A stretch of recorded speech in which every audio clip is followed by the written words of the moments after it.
Welcome to On Deck with the Ketts, the official show of the Cotuit Kettleers, taking you through everything happening around Lowell Park and all throughout the village. Now here is your Cotuit media team for this episode of On Deck with the Ketts.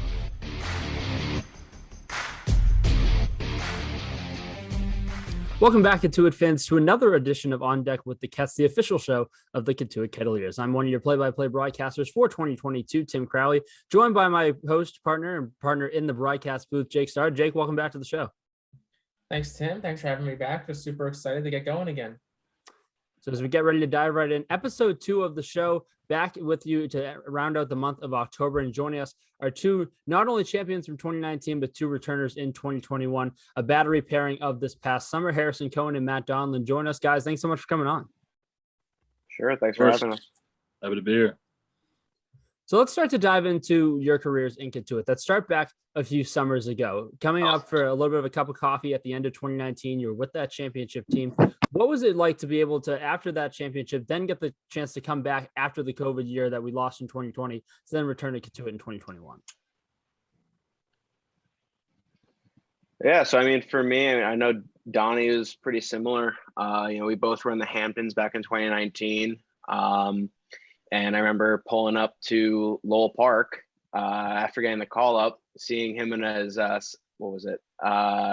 Sag Harbor hat, and being shocked and being like, oh, another Hamptons kid. And so he and I kind of headed off right there, became friends pretty quickly. And I mean, we ended up going on that run, and that team was unreal. That team was, the first, as you said, the cup of coffee up there, and it was sure one to remember. I got the sweatshirt right here that Coach Roberts made for us. But just all in all, I remember coming up there not really knowing what to expect, and came out of it with a whole lot more experience than I expected. And to be able to come back in 2021 after, what happened with COVID, was, just a blessing. Yeah.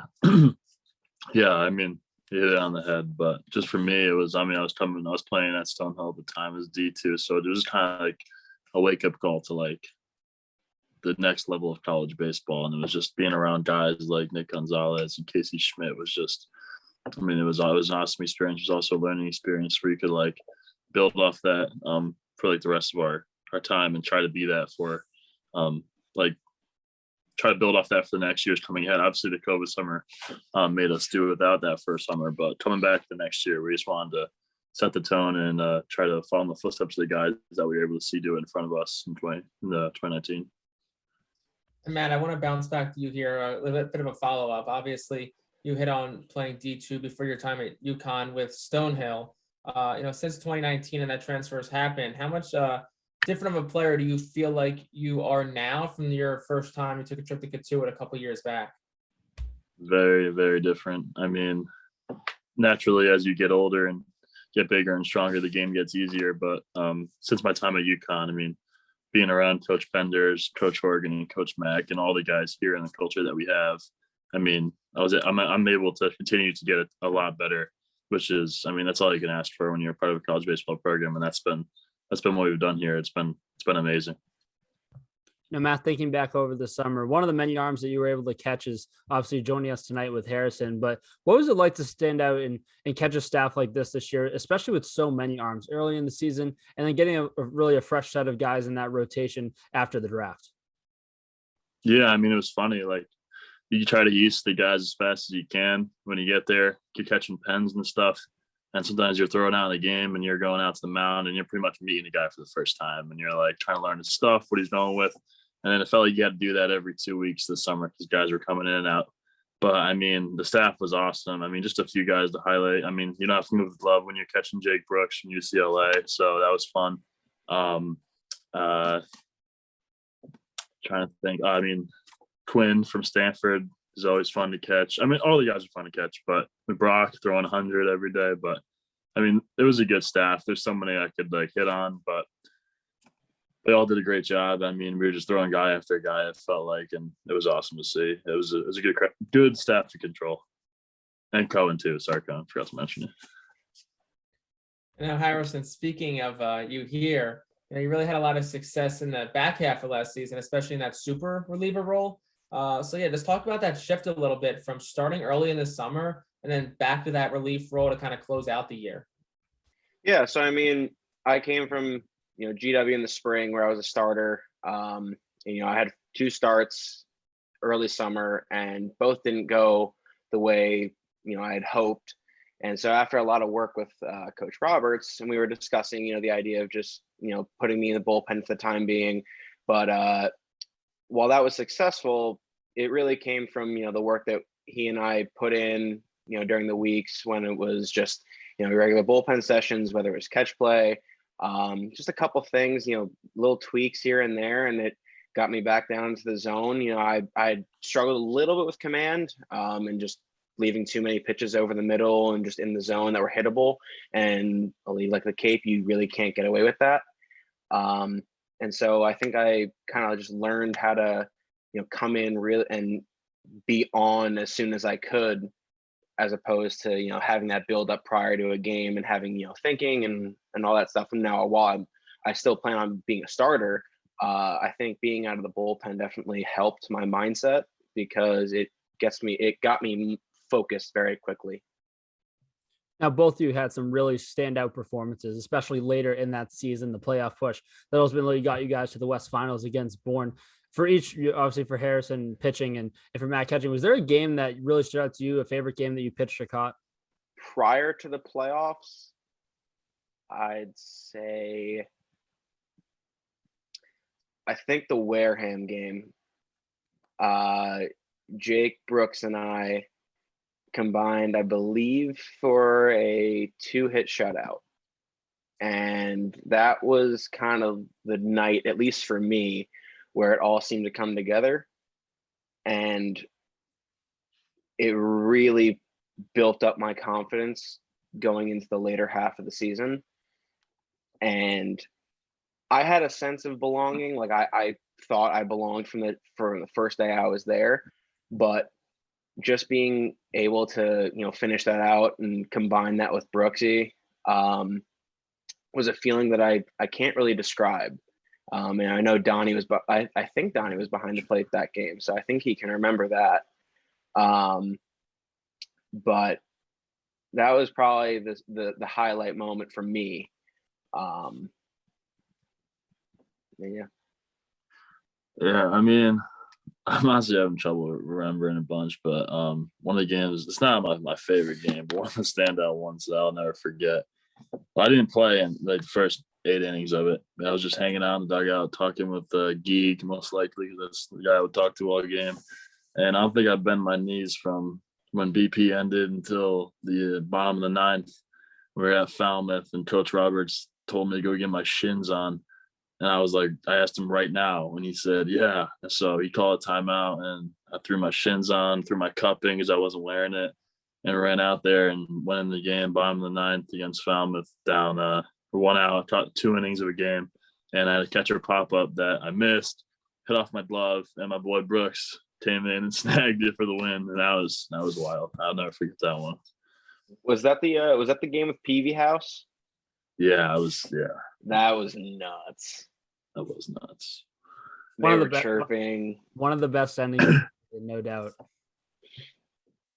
Now we kind of stick with the summer, kind of moving forward a little bit. Each of you talk about, and Matt, we can start with you here, back to you. What part of your game do you feel like developed most over the couple of months in Cotuit? I think 2 things. I mean, obviously, I'm probably more of a defensive first catcher. I like to pride myself on my defense, the way I take care of my pitchers, help them in the run game, block, whatever it may be. When I first got there, I throw dudes out is kind of what I try to do as much as I can. And I was throwing the ball over the place, and I couldn't throw accurately. So as summer went on, I started to rely less on my arm strength, a little more on the accuracy and getting out quick. So I think that defensively was the biggest change for me. I started throwing my guys out in the end of the summer, couldn't throw anybody out in the beginning. And I mean, offensively, I think just being able to hit velo and catch up to guys with tight spin and stuff. I mean, those are the 2 biggest things for me. I was able to actually help the team offensively in the back half of the year, which was nice.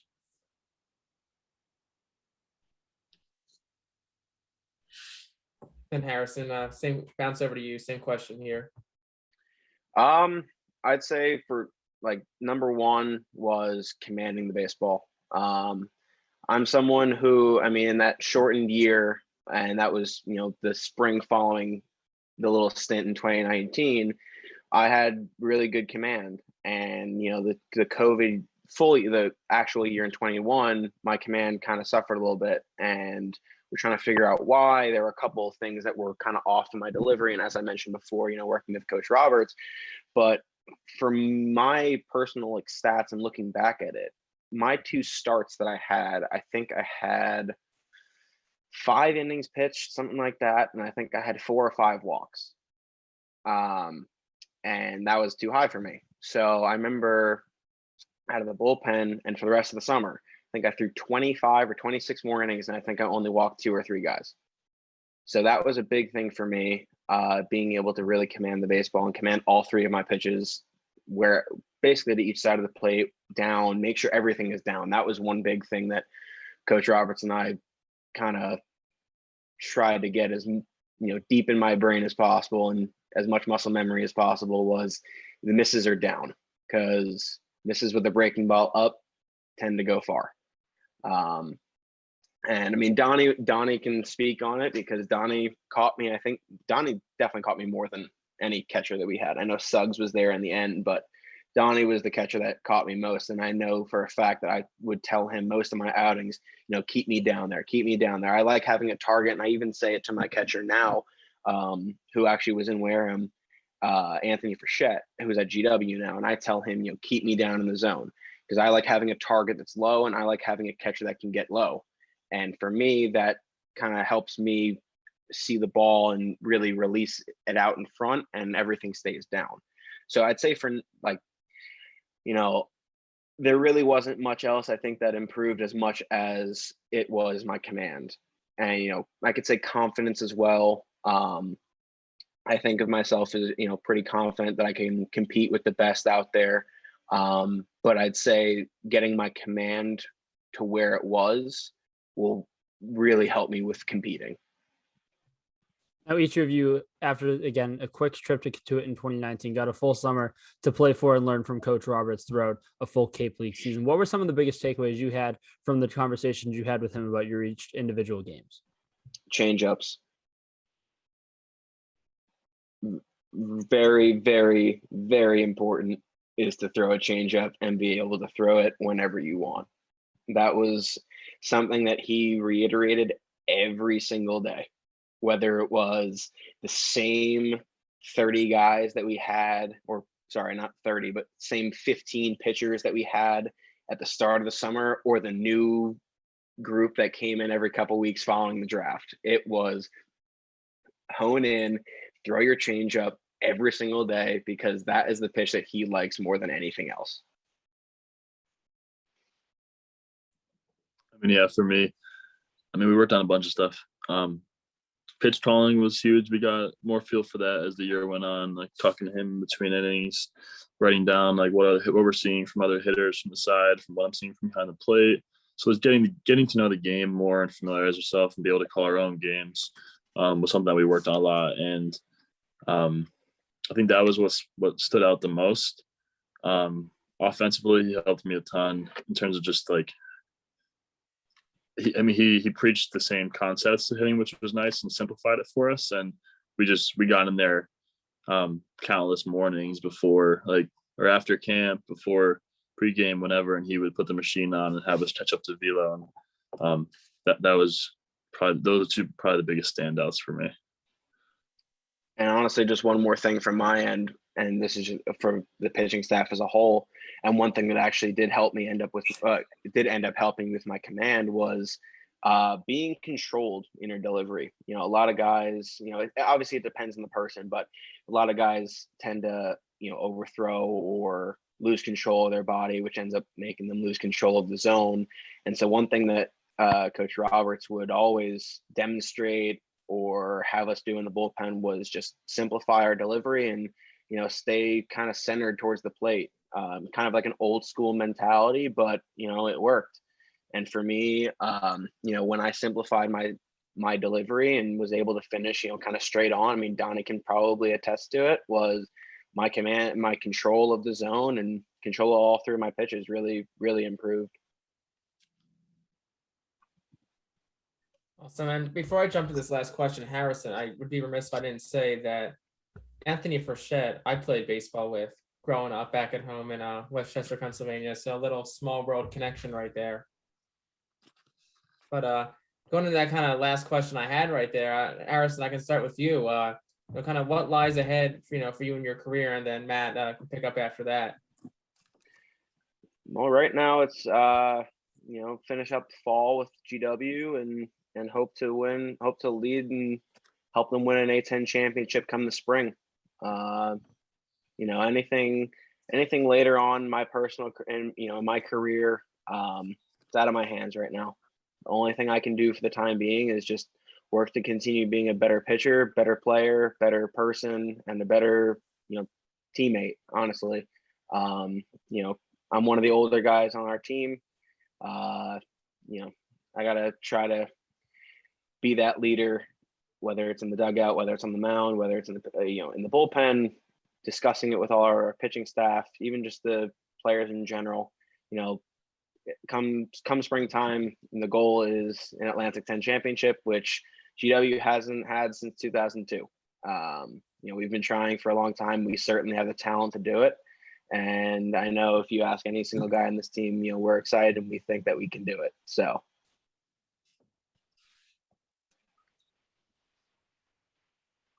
Yeah, for me, the Big East championship is it's the first regular season Big East champions, the first box to check. We got boxes to check after that. Big East tournament, regional, super regional, Omaha, whatever it may be. We want to get to that end goal. That's what we think about here. But we're not looking too far in advance. We're about getting better today, which is, the best thing. The best decision I've ever made was coming to UConn to continue my college baseball career, because we have dudes and coaches and everybody involved in our program that's on the same mission. And in the process, we also have guys that we have guys that want to get drafted. I obviously want to get drafted, and that's the ultimate goal in terms of individual development. But yeah, we're worried about winning and breeding that culture to win championships here, which is pretty awesome. Well, for all of our Cotuit fans watching, this village knows how special it was to have each of you come down and continue your careers in Cotuit over the last summer and a quarter in 2019 as well. But once again, Matt Donlan, Harrison Cohen, thanks so much for coming on the show, guys, and best of luck with your seasons ahead. Appreciate it. Thanks, guys. Well, that'll do it for episode 2 of On Deck with the Ketts. Episode 3 will continue on with season 2 as we get back in November. That's where Jake and I will meet you to continue our off-season coverage across the Cotuit Kettleers digital network. So one final time for Harrison Cohen, for Matt Donlan, and for my co-host Jake Starr, I'm Tim Crowley saying so long for now, and we'll see you with episode 3 in November.